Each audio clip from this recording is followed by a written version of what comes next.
अस्सलामुअलैकुम। Welcome to Faiz e learning channel. Faiz એ Chakkiwala girls હાઈસ્કૂલમાં આપ સૌનું સ્વાગત છે। વિદ્યાર્થીની મિત્રો, આપ આજે ભણવા જઈ રહ્યા છો વાણિજ્ય વ્યવસ્થા અને સંચાલન, જેની અંદર આપણે પ્રકરણ 1 સંચાલનનું સ્વરૂપ અને મહત્ત્વ વિશે અભ્યાસ કરીશું। આગળ આપણે સંચાલનનો અર્થ અને વ્યાખ્યા જોઈ ગયા, જેની અંદર 3 વ્યાખ્યાઓ જોઈ હતી: શ્રી કુંતઝ અને ઓડોનલની વ્યાખ્યા, શ્રી લિવિંગસ્ટનની વ્યાખ્યા અને શ્રી જ્યોર્જ આર ટેરીની વ્યાખ્યા।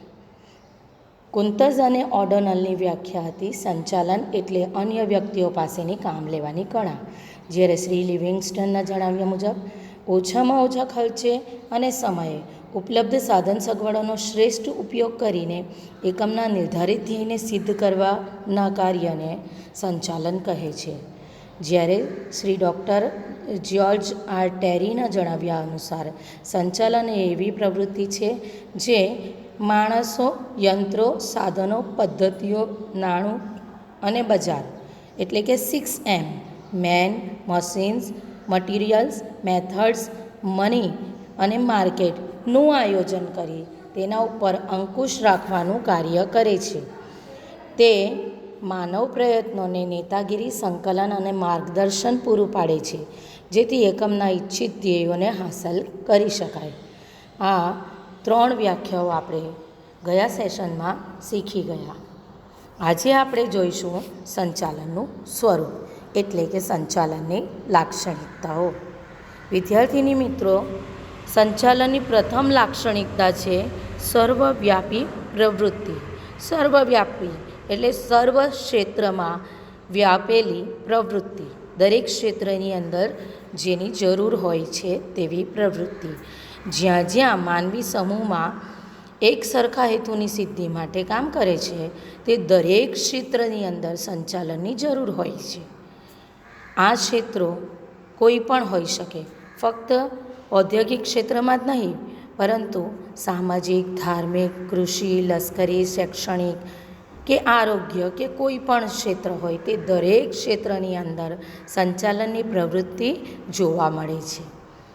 દરેક ક્ષેત્રની વાત કરીએ તો સંચાલનના દરેક ક્ષેત્રની અંદર પણ જેટલા એકમો છે તે તમામ એકમોમાં અને એ એકમોની અંદર જેટલા વિભાગ છે તે તમામ વિભાગોની અંદર સંચાલનની પ્રવૃત્તિ જોવા મળે છે। કારણ કે સંચાલન એટલે શું, એના કાર્યો કયા છે? તો સંચાલન એટલે અન્ય વ્યક્તિઓ પાસેથી કામ લેવાની કળા, અને તેના કાર્યોની અંદર આવશે આયોજન, વ્યવસ્થાતંત્ર, દોરવણી, અંકુશ વગેરે કાર્યો જે દરેક ક્ષેત્રની અંદર કરવા પડે છે અને દરેક એકમની અંદર તથા દરેક વિભાગોની અંદર કરવા પડે। તેથી સંચાલન એ સર્વવ્યાપી પ્રવૃત્તિ છે। બીજી લાક્ષણિકતા છે હેતુલક્ષી પ્રવૃત્તિ। હેતુલક્ષી એટલે ધ્યેય સિદ્ધ કરવા માટેની પ્રવૃત્તિ। આગળ આપણે જોઈ ગયા કે જ્યાં જ્યાં માનવી સમૂહ હેતુની સિદ્ધિ માટે કામ કરે છે ત્યાં સંચાલનની જરૂર પડે છે। સંચાલન કેમ કરવું પડે છે? તો કે હેતુ સિદ્ધ કરવા માટે, ધ્યેય સિદ્ધ કરવા માટે। એકમની સ્થાપના અમુક ચોક્કસ હેતુઓ અને ધ્યેયોને ધ્યાનમાં રાખીને કરવામાં આવે છે। તો એ હેતુઓ અને ધ્યેયો સિદ્ધ કરવું તે જ કાર્ય સંચાલને કરવાનું છે। સંચાલન એક સાધન છે કે જેના દ્વારા ધ્યેય સિદ્ધ કરી શકાય છે। તે સાધ્ય નથી, તે ધંધાનું પરિણામ નથી, પરંતુ તેના દ્વારા ધંધાનો જે ધ્યેય કે હેતુ નક્કી કરેલું છે તેને આપણે પાર પાડી શકીએ છીએ। તેથી સંચાલન એ હેતુલક્ષી પ્રવૃત્તિ છે। આ હેતુઓને કાર્યક્ષમ રીતે અને કરકસરપૂર્વક સિદ્ધ કરવા માટે જ સંચાલન ખૂબ જ જરૂરી છે। ત્રીજી લાક્ષણિકતા છે જૂથ પ્રવૃત્તિ। જૂથ એટલે 2 કે તેથી વધુ વ્યક્તિઓ। તો 2 કે તેથી વધુ વ્યક્તિઓ વચ્ચે જે પ્રવૃત્તિ થાય છે તેને જૂથ પ્રવૃત્તિ કહેવાય। આ વ્યક્તિઓ કેમ ભેગા થયા છે? તો આપણે આગળ પણ જોઈ ગયા કે તે અગાઉથી નક્કી કરેલા ધ્યેયને સિદ્ધ કરવા માટે ભેગા થયા છે અને આ પ્રવૃત્તિ કરી રહ્યા છે। તો અગાઉથી નક્કી કરેલા ધ્યેયને સિદ્ધ કરવા માટે સંચાલનની પ્રવૃત્તિ ખૂબ જ જરૂરી છે અને તે જૂથ પ્રવૃત્તિ છે. તેની અંદર 2 કે તેથી વધુ વ્યક્તિઓ ધ્યેય સિદ્ધ કરવા માટે જોડાય છે. ચોથી લાક્ષણિકતા છે સતત ચાલતી પ્રવૃત્તિ. વિદ્યાર્થીની મિત્રો, સંચાલન સતત ચાલતી પ્રવૃત્તિ છે. સતત ચાલતી પ્રવૃત્તિ એટલે શું? કે આપણે આગળ જોયા કે ધ્યેય સિદ્ધ કરવા માટેની પ્રવૃત્તિ છે, હેતુલક્ષી પ્રવૃત્તિ છે. તો શું એકવાર એ ધ્યેય સિદ્ધ થઈ જાય તો ફરીવાર સંચાલન કરવાનું રહેતું નથી? ના, એવું હોતું નથી. કારણ કે ઔદ્યોગિક એકમ સતત ચાલતી પ્રવૃત્તિ છે, તેની અંદર સતત કાર્ય કરવામાં આવે છે. તો જ્યાં સુધી ઔદ્યોગિક એકમ ચાલશે ત્યાં સુધી સંચાલનની પ્રવૃત્તિ કરવી જરૂરી છે. એકવાર શરૂ કર્યા પછી તેને અટકાવી શકાતી નથી. સંચાલન ધ્યેયલક્ષી જરૂર છે, પરંતુ એક ધ્યેય સિદ્ધ થઈ ગયા પછી નવા ધ્યેય આંબવા પડે છે, નવા લક્ષ્યાંકો બનાવવા પડે છે અને તેને સિદ્ધ કરવા માટે ફરીવાર સંચાલનની જરૂર પડે છે. એટલે સંચાલન એ સતત ચાલતી પ્રવૃત્તિ છે. એટલે કે સંચાલનની અંદર સર્વપ્રથમ તો ધ્યેય નિર્ધારણ કરવું પડે. ધ્યેય નિર્ધારણ કરવું એટલે ધ્યેય નક્કી કરવા. તે ધ્યેય સિદ્ધ કરવા માટે જેટલા કાર્યો કરવાના છે, જરૂરી છે તે દરેક કાર્યો કરવા અને તેના દ્વારા ધ્યેય સિદ્ધ કરવું. એકવાર ધ્યેય સિદ્ધ થઈ ગયા પછી ફરીવાર પુનઃ ધ્યેય નિર્ધારણ કરવું પડે. પુનઃ ધ્યેય નિર્ધારણ થયું એટલે એ ધ્યેય સિદ્ધ કરવા માટેના કાર્યો કરવા પડે. એમાં ધ્યેય સિદ્ધ હાસિલ થાય પછી ફરીવાર ધ્યેય નિર્ધારણ કરવું પડે અને ફરીવાર ધ્યેય સિદ્ધિ. આમ સતત ચક્ર ચાલતું રહે છે. તેથી કહેવાય છે કે સંચાલન એ સતત ચાલતી પ્રવૃત્તિ છે. એકવાર એકમ શરૂ કર્યા પછી તેને અટકાવી શકાતી નથી. જ્યાં સુધી એકમ ચાલશે ત્યાં સુધી સંચાલનની પ્રવૃત્તિ પણ ચાલશે. 5મું લક્ષણ છે માનવીય પ્રવૃત્તિ. આપણે જાણીએ છીએ કે કોઈપણ એકમની અંદર જુદા જુદા સાધનો હોય છે. ઉત્પાદનના સાધનો વિશે આપણે ધોરણ 11માં શીખી ચૂક્યા છો. આ ઉત્પાદનના સાધનોની અંદર 2 પ્રકારના સાધનો હોય છે, સજીવ અને નિર્જીવ.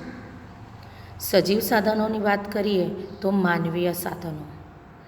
માનવ જાતને લગતી જે પ્રવૃત્તિઓ હોય છે તે અહીં અગત્યનું સ્થાન ધરાવે છે. કારણ કે સંચાલન એ સર્વવ્યાપી પ્રવૃત્તિ તો છે, પરંતુ તે માનવ જાતને લગતી પ્રવૃત્તિઓ પર વધુ ધ્યાન કેન્દ્રિત કરે છે. કારણ શું છે તેનું? માનવી કેમ અગત્યનું છે? તો આપણે જાણીએ છીએ કે અન્ય કોઈ સાધન હોય, નિર્જીવ સાધન હોય તો તેને આપણે પ્રોત્સાહિત કરી શકતા નથી. તેની કાર્યક્ષમતામાં આપણે વધારો કરી શકતા નથી. પરંતુ માનવી એકમાત્ર એવું સાધન છે કે જેને તમે પ્રોત્સાહિત કરી શકો છો અને એ પ્રોત્સાહન દ્વારા તેની કાર્યક્ષમતામાં વધારો કરી શકો છો.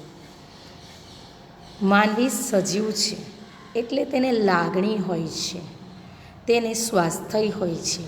તે વિશે તમારે ધ્યાન આપવું પડે. તેને જે જરૂરી વસ્તુઓ છે તે તેને પૂરી પાડવી પડે. જો સંચાલક તરીકે તમે માનવીનું ધ્યાન રાખશો તો તે માનવ સાધન તમારા ધંધાકીય એકમને સફળ કરવામાં મદદરૂપ થશે. એટલે સંચાલનમાં માનવ તત્વનું સ્થાન મહત્ત્વનું છે. માનવી વિના ઉત્પાદનના અન્ય સાધનો નિરર્થક નીવડે છે. સંચાલન કેમ થાય છે?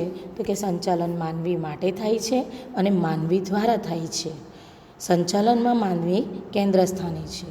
એટલે જ કહેવાય છે કે માણસ માટે માણસ દ્વારા થતી માનવીય પ્રવૃત્તિ એટલે સંચાલન. સંચાલનનો 6થું લક્ષણ છે નિર્ણય પ્રક્રિયા. કોઈપણ ધંધાકીય એકમ ચલાવવા માટે તેની અંદર દરરોજ નિર્ણયો લેવા પડે છે. નાનામાં નાની વિગતથી લઈને મોટામાં મોટી વસ્તુઓ સુધી દરેક કાર્યની અંદર નિર્ણયો લેવા પડે છે અને એ નિર્ણયો ધંધાકીય એકમ માટે ખૂબ જ જરૂરી હોય છે. તો સંચાલન એક નિર્ણય પ્રક્રિયાની પ્રવૃત્તિ કહેવાય. નિર્ણયો જો તમે યોગ્ય રીતે લીધા હોય તો તમે ધંધાકીય એકમને સફળતાના રસ્તે લઈ જઈ શકો અને યોગ્ય નિર્ણય ન લેવાથી તમારા ધંધાકીય એકમને ખૂબ મોટું નુકસાન પણ સહન કરવું પડે. નિર્ણય પ્રક્રિયા શું છે? તો કે સંચાલનનું એક કાર્ય છે. સંચાલકે દરરોજ અને સતત રીતે નિર્ણયો લેવા પડે છે. નિર્ણય લીધા વગર કોઈ પણ કાર્ય થઈ શકતું નથી. એકવાર નિર્ણય તો લઈ લેવામાં આવે, શું તેનો અમલ થાય છે તે જોવાનું કાર્ય પણ સંચાલકોનું જ છે. એટલે સંચાલકે નિર્ણય લીધા પછી તેનો અમલ થાય છે કે નહીં તે જોવાની કાર્યવાહી કરવી પડે. આમ જોવા જઈએ તો નિર્ણય પ્રક્રિયા એ સંચાલનનું કાર્ય છે. સંચાલનનું 7મું લક્ષણ છે વિજ્ઞાન, કળા અને વ્યવસાય. સંચાલનને વિજ્ઞાન પણ કહી શકાય છે, કળા પણ કહી શકાય છે અને વ્યવસાય પણ કહી શકાય છે. કઈ રીતે? તો કે જેમ વિજ્ઞાનની અંદર ચોક્કસ પ્રકારના નિયમો અને સિદ્ધાંતો હોય છે, તે જ રીતે સંચાલનમાં પણ ચોક્કસ નિયમો અને સિદ્ધાંતોનો ઉપયોગ કરવામાં આવે છે. તેથી ઘણા બધા સંચાલન શાસ્ત્રીઓએ અને લેખકોએ સંચાલનને વિજ્ઞાન તરીકે ઓળખાવ્યું છે. અન્ય સંચાલન શાસ્ત્રીઓ કહે છે કે સંચાલનની અંદર માનવ પરિબળ અગત્યનું છે. કેમ? કારણ કે તેમની પાસે કાર્ય લેવાનું છે. વ્યક્તિઓ પાસેથી કામ લેવાની કળા એટલે જ સંચાલન. તો આ કામ લેવા માટે સંચાલકની અંદર અંગત આવડત, બુદ્ધિ, ચાતુર્ય, આંતરસૂઝ એ બધા લક્ષણો હોવા જોઈએ. આ લક્ષણો હોય તો જ સારી રીતે અન્ય વ્યક્તિઓ પાસેથી કામ લઈ શકાય. તો આ કાર્ય બધા વ્યક્તિઓ એક સરખી રીતે કરી શકતા નથી, કારણ કે દરેક વ્યક્તિની અંદર આ ગુણો હોતા નથી. જેનામાં આ ગુણો હશે તે વધારે સારી રીતે માનવી પાસેથી કાર્ય લઈ શકશે. એટલે ઘણા બધા સંચાલન શાસ્ત્રીઓએ સંચાલનને કળા તરીકે ઓળખાવ્યું છે. આધુનિક સમયની અંદર ધંધાકીય એકમનું સ્વરૂપ બદલાઈ રહ્યું છે. તો ધંધાકીય એકમની અંદર પણ જે સંચાલકો હોય છે તે તાલીમ પામેલા અને નિષ્ણાંત વર્ગના હોય છે. હવે ધંધાકીય એકમોની અંદર સંચાલક તરીકે તાલીમ પામેલા નિષ્ણાંત સંચાલક વર્ગની જ નિમણૂક કરવામાં આવે છે. આ તાલીમ પામેલા એટલે શું? તો જેમ આધુનિક સમયની અંદર વકીલ, ડૉક્ટર, ચાર્ટર્ડ એકાઉન્ટન્ટ જેવા વ્યવસાયી લોકો તાલીમ પામે છે, તેને લગતા અભ્યાસક્રમો શીખે છે અને પછી પોતાનું કાર્ય કરે છે. તે જ રીતે સંચાલકોને લગતા પણ વિવિધ અભ્યાસક્રમો શરૂ થયા છે અને તેના વિશેની તાલીમ લીધા પછી સંચાલક તરીકે કાર્ય કરી શકાય છે. તેથી સંચાલકોએ સંચાલનને વ્યવસાય તરીકે ઓળખાવ્યું છે. તો આ થયું સંચાલનનું સ્વરૂપ, જેની અંદર આપણે 7 લાક્ષણિકતા જોઈ. પ્રથમ છે સર્વવ્યાપી પ્રવૃત્તિ, બીજું છે હેતુલક્ષી પ્રવૃત્તિ, ત્રીજું છે જૂથ પ્રવૃત્તિ, ચોથું છે સતત ચાલતી પ્રવૃત્તિ, પાંચમું છે માનવીય પ્રવૃત્તિ, છઠ્ઠું છે નિર્ણય પ્રક્રિયા અને સાતમું વિજ્ઞાન, કળા અને વ્યવસાય. આગળ આપણે જોઈશું સંચાલનનું મહત્ત્વ.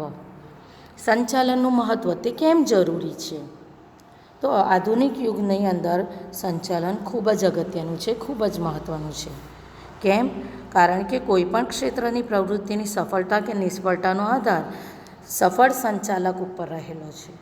જો સંચાલક સફળ થવા માટેના કાર્યો કરી શકશે તો જ તે ઔદ્યોગિક ક્ષેત્રને કે ધંધાકીય એકમને સફળતાના રસ્તે લઈ જઈ શકશે. સાધનો એકમની અંદર ગમે તેટલા આધુનિક હોય, પૂરતા પ્રમાણમાં હોય, અન્ય વસ્તુઓ પણ પૂરતા પ્રમાણમાં હોય, પરંતુ જો સંચાલનની અંદર ખામી રહેશે તો આ બધા જ આધુનિક સાધનો તમારા નકામા થઈ જશે. સંચાલન ક્ષતિપૂર્ણ હોય તો સાધનોનો યોગ્ય ઉપયોગ થઈ શકતો નથી, પરંતુ તેનો બગાડ થાય છે અને ધીરે ધીરે ધંધાકીય એકમ માંદું બનતું જાય છે, ખોટ કરતું જાય છે. એટલે દરેક ક્ષેત્રની અંદર સંચાલન ખૂબ જરૂરી છે. સંચાલન જો સારું હશે, ઉત્તમ હશે, તો જ ધંધાકીય એકમને સફળતાના રસ્તે લઈ જઈ શકાશે. તો સંચાલનના મહત્ત્વ કે જરૂરિયાતની અંદર પ્રથમ મુદ્દો છે દરેક ક્ષેત્રમાં જરૂરી. આગળ આપણે સંચાલનના સ્વરૂપની અંદર સર્વવ્યાપી પ્રવૃત્તિ તરીકે જોઈ જ ગયા કે સંચાલન દરેક ક્ષેત્રમાં જરૂરી છે. તે ક્ષેત્રો ઉદ્યોગ ધંધા તો ખરા જ, પરંતુ ધાર્મિક, સંરક્ષણ, સામાજિક, રાજકીય, શૈક્ષણિક, રમતગમત વગેરે ક્ષેત્રો પણ હોઈ શકે. દરેક ક્ષેત્રની અંદર સંચાલન જરૂરી છે. સંચાલનના કાર્યો કયા છે તો એ પણ આપણે જોઈ ગયા કે આયોજન, વ્યવસ્થા તંત્ર, દોરવણી, અંકુશ, આ બધા સંચાલનના કાર્યો છે. તે દરેક કાર્યો દરેક ક્ષેત્રમાં કરવા જરૂરી છે. એટલે સંચાલન દરેક ક્ષેત્રમાં જરૂરી છે. બીજો મુદ્દો છે સાધનોનો ઇષ્ટતમ ઉપયોગ. આ સાધનો કયા છે? ઉત્પાદનના સાધનો. ઉત્પાદનના સાધનોમાં જમીન, મૂડી, શ્રમ, નિયોજકનો સમાવેશ થાય છે. સંચાલનને લીધે જ એકમના ઉપલબ્ધ સાધનો, આ બધા સાધનો જે આપણે જોઈ ગયા કે જમીન છે, મૂડી છે, કાચો માલ છે, યંત્રો છે, કર્મચારીઓ છે, તેનો ઇષ્ટતમ ઉપયોગ એટલે કે મહત્તમ ઉપયોગ કરી શકાય. મહત્તમ ઉપયોગ એટલે જેટલું મહત્તમ રીતે, વધારેમાં વધારે રીતે તમે એનો ઉપયોગ કરી શકો તેટલો ઉપયોગ સફળ સંચાલક કરી શકશે અને તેનો બગાડ થતો અટકાવશે. એટલે સાધનોના ઇષ્ટતમ ઉપયોગ માટે સંચાલન ખૂબ જ જરૂરી છે. ત્રીજો મુદ્દો છે ધ્યેય સિદ્ધિ. આપણે આગળ જોઈ ગયા કે ધંધાકીય એકમની અંદર ધ્યેય સિદ્ધિ ખૂબ જરૂરી છે. જે ધ્યેય નક્કી કરવામાં આવે છે તેને હાંસલ કરવા માટે જ સંચાલન કરવામાં આવે છે. તો ધંધાકીય એકમના ધ્યેયની સિદ્ધિ માટે સંચાલન અનિવાર્ય છે, તેને ટાળી શકાતું નથી. કારણ કે સંચાલનને લીધે જ સાધનોનો ઇષ્ટતમ ઉપયોગ કરી શકાય છે, તેનો બગાડ અટકાવી શકાય છે અને બને તેટલો વધુમાં વધુ નફો કમાવી શકાય છે અને એકમના ધ્યેયને સિદ્ધ કરી શકાય છે. ચોથું છે ધંધાની સફળતા માટે ઉપયોગી. કોઈપણ ધંધાકીય એકમની સફળતા માટે સંચાલન ખૂબ જ અગત્યનું છે. તેનો ફાળો સૌથી વિશેષ હોય છે. ધંધાકીય એકમની સફળતામાં અન્ય પરિબળોની સરખામણીમાં સંચાલનનો ફાળો વિશેષ છે. કારણ કે અન્ય સાધનો સંચાલકની દોરવણી અનુસાર અને માર્ગદર્શન અનુસાર જ કાર્ય કરશે. સંચાલક જે રીતે તેમને કામ કરવાનું સોંપશે તે પ્રમાણે તેઓ કામ કરશે. એટલે સંચાલનનો ફાળો ધંધાકીય એકમની સફળતામાં ખૂબ વિશેષ છે. ધંધાની સફળતા કે નિષ્ફળતાનો આધાર પણ સંચાલન પર જ રહેલો છે. જો સંચાલક સક્ષમ હશે, કાર્યદક્ષ હશે, તો તે ધંધાને સફળતાના રસ્તે લઈ જશે. નહીં તો ધંધાકીય એકમ નિષ્ફળ થવા લાગશે. નાના પાયાના એકમો હોય તો તેની અંદર જો સફળ સંચાલન પ્રાપ્ત થાય, શ્રેષ્ઠ સંચાલન પ્રાપ્ત થાય, તો આવા નાના ધંધાકીય એકમોને મોટા ઔદ્યોગિક એકમોની અંદર પરિવર્તિત કરી શકાય છે. એ કોણ કરી શકે? તો કે તે સંચાલન કરી શકે. કાર્યદક્ષ સંચાલનને કારણે જ ખોટ કરતા એકમો નફો કરતા પણ થઈ શકે છે અને તે વિકાસના રસ્તે જઈ શકે છે. પાંચમો મુદ્દો છે રોજગારીની તકમાં વધારો. આપણે આગળના મુદ્દામાં જોયું કે કાર્યદક્ષ સંચાલન હોય તો શું થાય? તો કે નાના ઔદ્યોગિક એકમોને મોટા ઔદ્યોગિક એકમોમાં પરિવર્તિત કરી શકાય છે. તો જેમ ધંધાકીય એકમમાં વધારો થતો જશે, તેનું ક્ષેત્ર વધતું જશે, તેમ તેમ વધારે ને વધારે કર્મચારીઓની જરૂર પડશે. તો તેના દ્વારા રોજગારીની તકોમાં વધારો કરી શકાશે. જો સંચાલન કાર્યદક્ષ હશે તો કંપની સ્વરૂપનો વિકાસ થતો જશે. જેમ વિકાસ થશે તેમ માનવ શ્રમની વધુ જરૂર પડશે અને તેમ તેમ રોજગારીની તકોમાં વધારો થશે.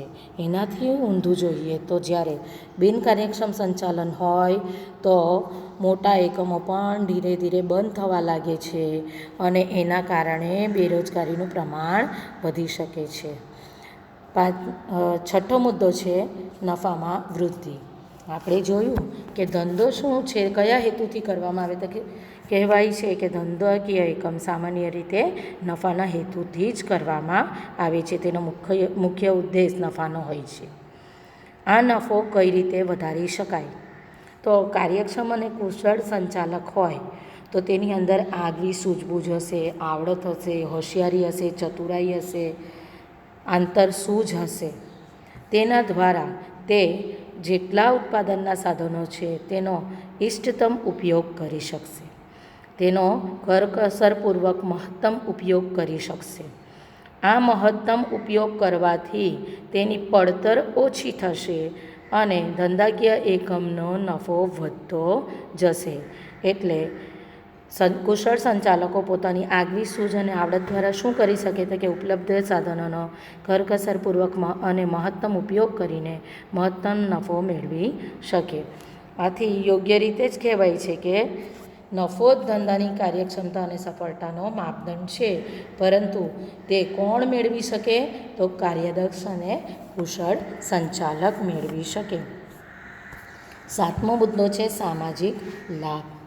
આપણે દરેક જાણીએ છીએ કે ધંધાની જે કોઈ પ્રવૃત્તિ થાય છે તે સમાજમાં રહીને કરવામાં આવે છે. તેની દરેક પ્રવૃત્તિ સમાજ માટે કરવામાં આવે છે અને તે પ્રવૃત્તિઓ કરવા માટે જે ઉત્પાદનના સાધનોની જરૂર પડે છે તે સાધનો પણ આપણે સમાજમાંથી જ મેળવી શકીએ છીએ. તો સમાજમાં રહીને અને સમાજ માટે કામગીરી કરવામાં આવે છે. સમાજના સાધનોનો ઉપયોગ કરીને કામગીરી કરવામાં આવે છે. તો સ્વાભાવિક છે કે આ કામગીરી દ્વારા લાભ કોને થવો જોઈએ? સમાજમાં વસતા લોકોને થવો જોઈએ. તો સમાજમાં વસતા લોકોના લાભાર્થે આ કામગીરી થવી જોઈએ, તો જ ધંધો સફળ થઈ શકે. ધંધાની સફળતા સમાજની સમૃદ્ધિ અને સુખાકારીમાં વધારો કરે. કઈ રીતે? તો કે ધંધાકીય એકમો જે વસ્તુઓ અને સેવાઓનું ઉત્પાદન કરે છે તે કાર્યક્ષમ સંચાલક હશે તો ઓછી પડતરે ઉત્પાદન કરશે, કારણ કે તે શું કરશે? સાધનોનો ઇષ્ટતમ ઉપયોગ કરશે, ઓછામાં ઓછા ખર્ચે ઉપલબ્ધ સાધન સગવડોનો શ્રેષ્ઠ ઉપયોગ કરશે અને તેના દ્વારા તેમાં બનતી વસ્તુ, ઉત્પાદિત થતી વસ્તુની કે સેવાની પડતર ઓછી જશે. આ ઓછી પડતરના કારણે તેને નફો તો વધશે, પણ એ નફામાંથી તે અમુક ભાગ સમાજને પણ આપી શકે, એટલે કે તે ચીજવસ્તુ કે સેવાની કિંમત વાજબી રાખી શકે. તો સમાજના દરેક વર્ગને યોગ્ય ગુણવત્તાવાળી વસ્તુ વાજબી કિંમતે પૂરી પાડી શકાય અને સમાજને લાભ આપી શકાય. પરિણામે સમગ્ર સમાજનું કલ્યાણ થઈ શકે. તો એની માટે પણ સફળ સંચાલન જરૂરી છે. આઠમો મુદ્દો છે રાષ્ટ્રીય હેતુ. સંચાલનની અંદર રાષ્ટ્રીય હેતુ શું છે, કેમ તે આવશ્યક છે? તો સફળ સંચાલક હશે, શ્રેષ્ઠ સંચાલક હશે તો તે અર્થતંત્રના આર્થિક, સામાજિક, રાષ્ટ્રીય વિકાસ માટે ઉપયોગી સાબિત થશે. કેમ? કારણ કે તે કોનો ઉપયોગ કરશે તો કે સમાજમાં રહેલી અને દેશમાં રહેલી વણ વપરાયેલ માનવ સંપત્તિ અને વણ વપરાયેલ ઉત્પાદનના સાધનોનો તે ઇષ્ટતમ ઉપયોગ કરશે, મહત્તમ ઉપયોગ કરશે અને એ કાર્યક્ષમ સંચાલન દ્વારા તેનું ધંધાકીય એકમનો વિકાસ થશે, એ રીતે સમાજનો વિકાસ થશે અને એ રીતે રાષ્ટ્રીય વિકાસ પણ થઈ શકશે. એટલે આર્થિક, સામાજિક અને રાષ્ટ્રીય વિકાસ માટે સંચાલન ખૂબ જ અગત્યનું છે. વિદ્યાર્થીની મિત્રો, આ થયા સંચાલનના મહત્ત્વના મુદ્દા, એટલે કે સંચાલનની જરૂરિયાત. ફરીવાર એકવાર નજર કરી લઈએ. પહેલો મુદ્દો છે દરેક ક્ષેત્રમાં જરૂરી, બીજો મુદ્દો છે સાધનોનો ઇષ્ટતમ ઉપયોગ, ત્રીજો મુદ્દો છે ધ્યેય સિદ્ધિ, નંબર 4 ધંધાની સફળતા માટે ઉપયોગી. નંબર 5 રોજગારીની તકમાં વધારો. છઠ્ઠું છે નફામાં વૃદ્ધિ. સાતમું સામાજિક લાભ. અને આઠમું રાષ્ટ્રીય હેતુ. આજે આપણે આ સેશનમાં આટલી જ ચર્ચા કરીશું. ફરીવાર મળીશું. ત્યાં સુધી stay home, stay safe. Good bye. Thank you.